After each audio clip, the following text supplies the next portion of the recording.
आज का हमारा टॉपिक है wave particle wave nature of particles.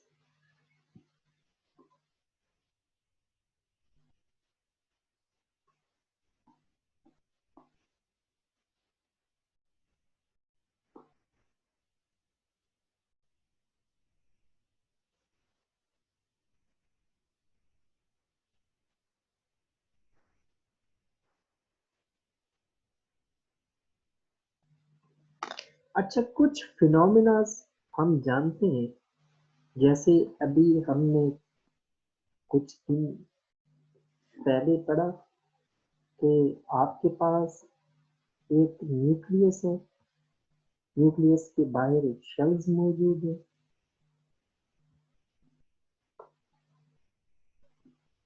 In shells में हमने कहा कि इलेक्ट्रॉन घूम रहे हैं।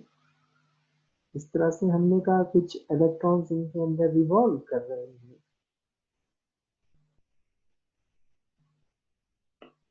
हमने ये कहा कि अगर बाई चांस इसके ऊपर एक बाहर से कोई रेडिएशन आकर इसके ऊपर हिट करे और उनकी एनर्जी काफी ज्यादा हो, तो जैसे ही वो रेडिएशन आकर या वो फोटॉन्स आकर इस इलेक्ट्रॉन के साथ हिट करेंगे, तो ये इलेक्ट्रॉन यहाँ से इस साइड पे सपोज आ जाएगा और जो फोटॉन है वो हमने कहा कि वो इस डायरेक्शन में आ जाए। ये जो फिनोमिना हुआ है, इससे तो ऐसा लग रहा है कि आपके पास जो रेडिएशन है that is in the form of photon, उसका बिहेवियर तो ऐसे ही है जैसे स्नूकर की बॉल्स हों, दो बॉल्स आपस में टकराती है, एक बॉल एक साइड पे निकल जाती है, दूसरी बॉल दूसरी साइड पे निकल जाती है। ये भी कुछ ऐसा ही लग रहा है, इलेक्ट्रॉन एक साइड पे चला गया और फोटॉन दूसरी साइड पे। तो इसमें से हमें जो रेडिएशन है या फोटॉन है, उनका बिहेवियर हमें एक पार्टिकल की तरह नजर आ रहा है। हम पिछली छोटी क्लासेस में एक फिनोमिना और भी पढ़ चुके हैं।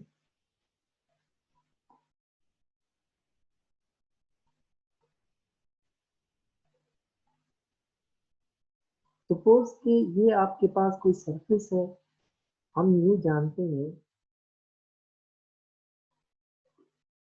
कि फॉर एग्जांपल ये रे ऑफ लाइट इसके ऊपर आकर यहाँ फॉल किया, रे ऑफ लाइट ने इस पॉइंट पे अगर हम एक परपेंडिकुलर ड्रॉ कर लें जिसको हम नॉर्मल कहते हैं, हमने ये पढ़ा है, हम ये कहते हैं कि ये लाइट इसमें से कुछ पोर्शन लाइट का इसमें से अंदर की तरफ बेंड कर जाता है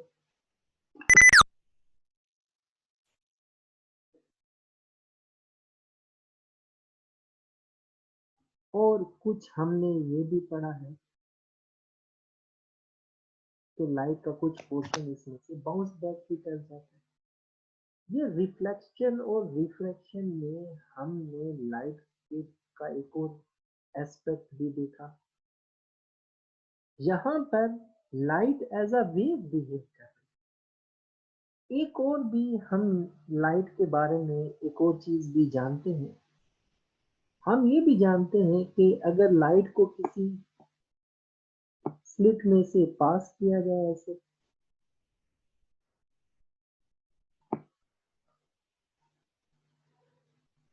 सपोज कि यहाँ से कुछ लाइट की वेव्स आ रही हैं, ऐसे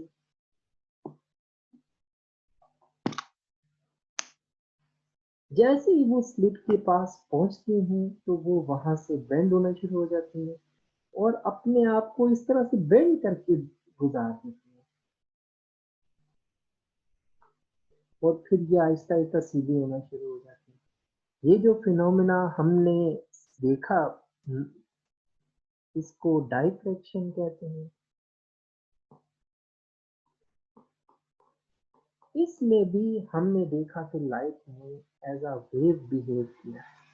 इसमें भी हम कहते हैं ये फॉर एग्जांपल हम इसको रिफ्लेक्शन कहते हैं, इसको हम रिफ्लेक्शन कह देते हैं।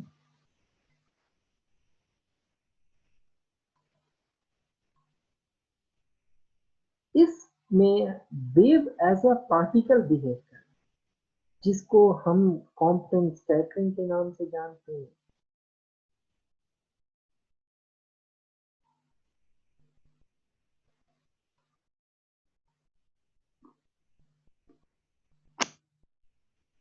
ये दो तरह के इफेक्ट हमें कभी एटम हमें फोटॉन, कभी लाइट के जो फोटॉन हैं जब वो ज्यादा एनर्जी के हों तो हमें वो कॉम्पटेंट स्कैटरिंग दिखाई दे रही है, जब उनकी एनर्जी थोड़ी कम हो जाती है तो वो रिफ्लेक्शन रिफ्लेक्शन। ये हमारे पास लाइट एट अ टाइम दो तरह के बिहेवियर शो करते हैं। इसलिए हम कहते हैं कि लाइट के पास का जो भी इलेक्ट्रोमैग्नेटिक रेडिएशन है उनके पास दो नेचर्स मौजूद। अब जो अगर आपके पास जो वेव्स हैं, जैसे ये एक लाइट वेव्स है, या आपके पास कोई वाटर वेव्स है, ये लाइट वेव, ये लाइट के फोटॉन्स है। इन लाइट के फोटॉन्स के पास अगर पार्टिकल नेचर है, यहाँ पर वो हमें एज अ वेव बिहेव करके दे रहे हैं। इसका मतलब ये है कि अगर आपको जो चीज क्लासिकली जिसके बारे में आप जानते हैं कि ये वेव है, जैसे लाइट के बारे में, तो जो मॉडर्न फिजिक्स है हमें उसमें आकर मॉडर्न फिजिक्स में एज अ पार्टिकल बिहेव करके दिखाया है।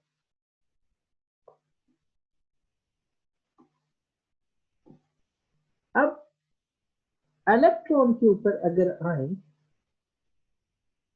जिसको हम जानते हैं कि इलेक्ट्रॉन रूटीन में एक पार्टिकल है,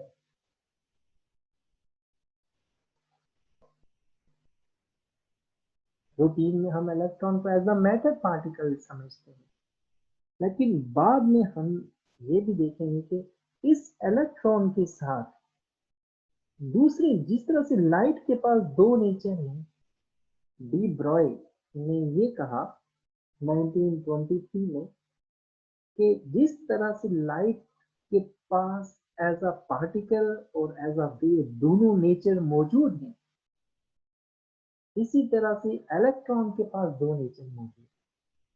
उसके पास पार्टिकल नेचर जो कि हमारे पास रूटीन में मिलती है, और ये उसकी हिडन नेचर है। एज अ पार्टिकल उसकी कॉमन नेचर है जो हम रूटीन में उसकी देख रहे होते हैं।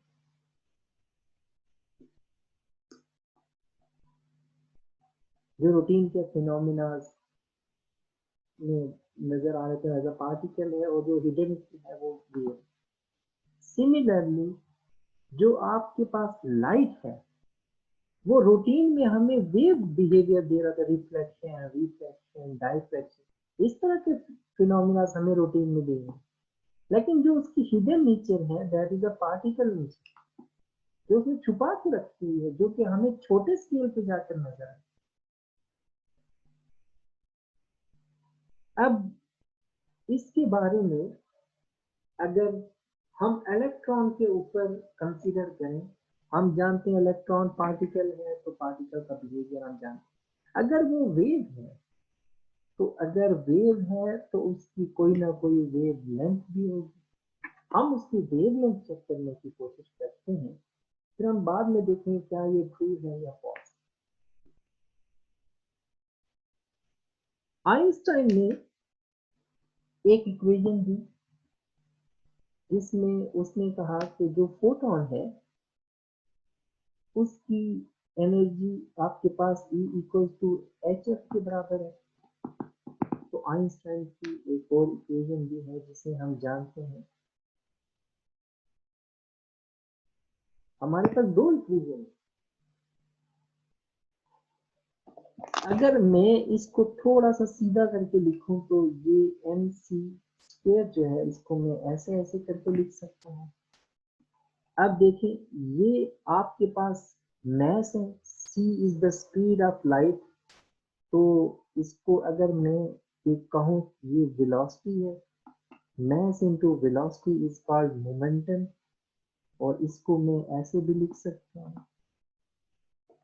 अब देखिए energy is actually the product of momentum and speed of light, और यहाँ पर आपके पास एनर्जी जो है वो एच एफ के बराबर है। अगर हम दोनों इक्वेशंस को आपस में कंपेयर कर लें, क्योंकि ये दोनों इक्वेशन एनर्जी को रिप्रेजेंट कर रही है, तो हम इसको कुछ इस तरह से लिख सकते हैं, H F is equal to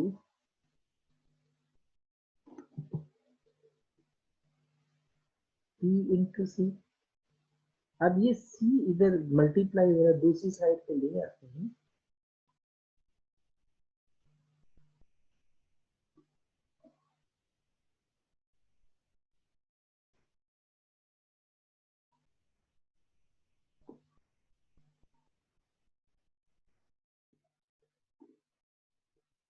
आप लोग जानते हैं एक इक्वेशन छोटी क्लासेस में हम ये जानते हैं, हम पढ़ते हैं v is equal to F lambda, और अगर v की जगह में c लिख दूं स्पीड ऑफ लाइट की फॉर्म में, तो मैं यूं भी लिख सकता हूँ, f इधर मल्टीप्लाई हो रहा है, इधर आकर डिवाइड हो जाएगा,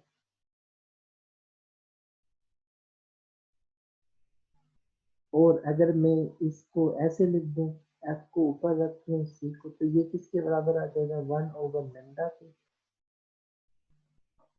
अब देखें सेम टू सेम चीज हमारे पास यहाँ भी मौजूद है, f/c जो कि यहाँ पर है।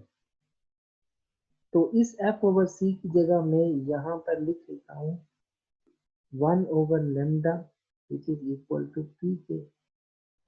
हमारे पास ये इक्वेशन कुछ इस तरह से आ गई, p इज इक्वल टू h/लैम्डा, और अगर मैं लैम्डा और p की जगह चेंज कर दूं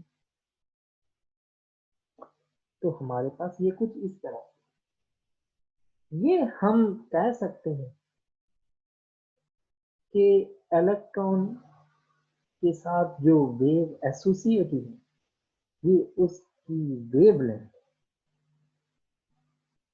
लैम्डा जो है, इसको हम यूं भी लिख सकते हैं मोमेंटम की जगह उसकी, क्योंकि इलेक्ट्रॉन के पास स्पीड ऑफ लाइट तो नहीं हो सकती, इसलिए हम उसको m इंटू वी लिख सकते हैं, क्योंकि इलेक्ट्रॉन स्पीड ऑफ लाइट को अप्रोच नहीं कर सकता।